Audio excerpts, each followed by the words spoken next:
আমি একটু সবার অ্যাটেনশন গ্রহণ করতে চাচ্ছি। আসসালামু আলাইকুম।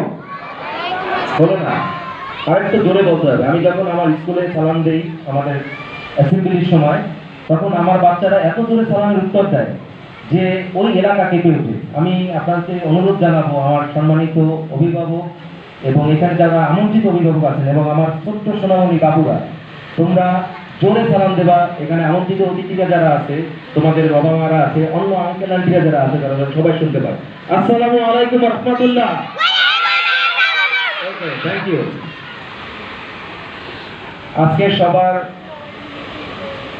সভাপতি এবং বিভিন্ন স্কুল মাদ্রাসা থেকে আগত সম্মানিত পরিচালকগণ, সম্মানিত শিক্ষকগণ এবং বরিশালের স্বনামধন্য প্রত্যেকটা স্কুল থেকে আগত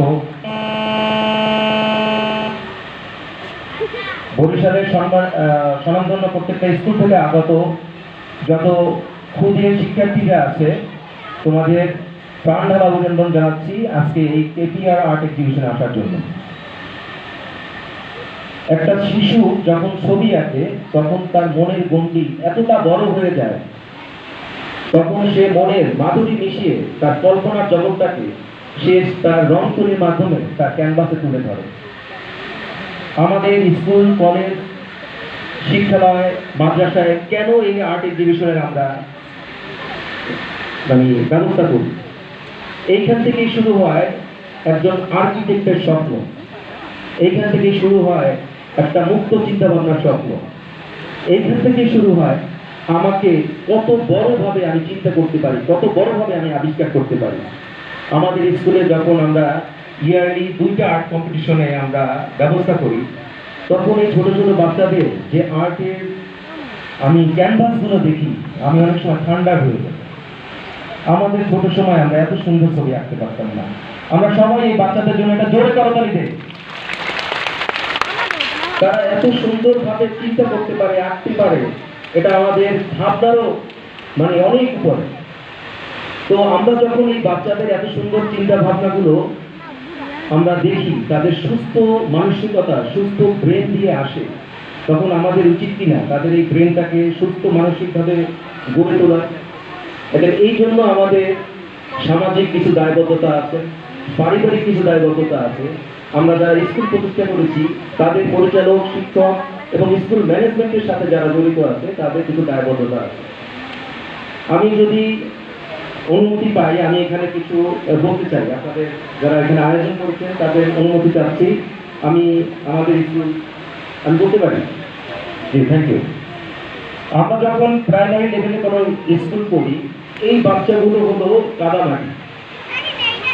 এদেরকে আমরা যে ধাঁচে তৈরি করব, ওরা সেই ধাঁচই হবে। ওদেরকে যদি আমরা নেগেটিভ সেন্সে তৈরি করি, ওরা নেগেটিভ চিন্তা ভাবনা করবে। ওদেরকে যদি আমরা পজিটিভ জিনিস শেখাতে থাকি, ওরা পজিটিভ চিন্তা ভাবনা করবে। তা আমরা এই বাচ্চাগুলো হলো আশরাফুল মাখলুকাত, আল্লাহ তাআলা তৈরির সৃষ্ট শ্রেষ্ঠ জীব।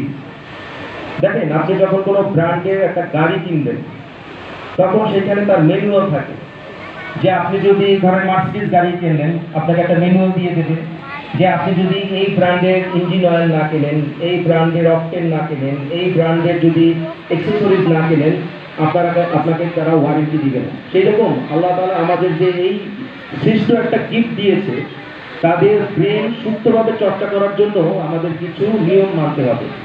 যেমন আমরা বাচ্চাদেরকে জাঙ্ক ফুড খাওয়াবো না। জাঙ্ক ফুড খাওয়াবো না। জাঙ্ক ফুড বলতে কি বুঝি?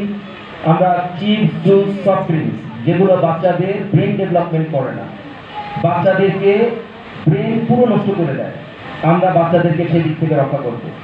এই যে কিছুক্ষণ আগে আমাদের এক সম্মানিত স্যার বলে গেছেন, লুৎফর রহমান ক্যাডেট মাদ্রাসার এক স্যার, মোবাইল এডিকশন এবং এই জাঙ্ক ফুডের কারণে বাচ্চাদের এডিএসডি রোগ হয়। আমরা অনেকেই জানি না এডিএসডি রোগটা কি। আমাদের বাবা মাকে জানতে হবে এডিএসডি রোগটা কি। আমাদের বাচ্চাদের মধ্যেই আছে। আমরা একটু খেয়াল করলে দেখবেন, অনেক বাচ্চারা ক্লাসে মনোযোগী না, পড়াশোনায় মনোযোগ ধরে রাখতে পারে না, পারে কিন্তু পরীক্ষায় যখন লেখে তখন সে ভুল করে। জিনিসটা সে পারে, কিন্তু মনোযোগের অভাবে পরীক্ষায় যে লেখে ওটা ভুল করে। ভুল করার কারণ হলো সে এই সব যে আমাদের জাঙ্ক ফুড আছে, মোবাইল এডিকশন আছে, তার ব্রেন ডেভেলপমেন্টকে নষ্ট করে দেয়। আমাদের প্রাইমারি সেকশনের যে বাচ্চারা, এই বাচ্চাদের কিন্তু ব্রেন ডেভেলপমেন্টের সবচেয়ে মোক্ষম সময়, এরপর কিন্তু আর ব্রেন ডেভেলপমেন্ট সেভাবে হয় না। এডিএইচডি শব্দের অর্থ হলো অ্যাটেনশন ডিফিসিয়েন্সি হাইপার ডিসঅর্ডার। এটা আরো বড় ব্যাখ্যা আছে, আমাদের সময় নেই যেহেতু আমি এত কথা বলতে পারবো না। আমরা লক্ষ্য করব বাচ্চাদের ভিতরে এই ধরনের কোনো অ্যাক্টিভিটিস, হাইপার অ্যাক্টিভিটিস এবং অমনোযোগিতা ধরে রাখলে এটা সম্ভবত 5 বছরের পরে হয়। 5 বছরের আগে বাচ্চাদের নিয়ে একটু চিন্তা করার কোনো দরকার নেই, 5 বছরের পরে হয়। আমরা মায়েদের কাছে, বাবাদের কাছে অনুরোধ করব, আপনাদের বাচ্চাদেরকে বাসায় মোবাইল এডিকশনে অভ্যস্ত করবেন না, জাঙ্ক ফুড খাওয়াবেন না।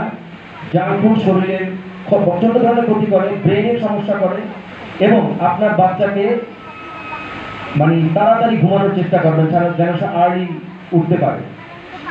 রাত 10টা থেকে গভীর মানে রাত 2টা পর্যন্ত বাচ্চাদের শরীরে একটা হরমোন নিশ্চিত হয় যেটা তার ব্রেন ডেভেলপমেন্ট করতে পারে।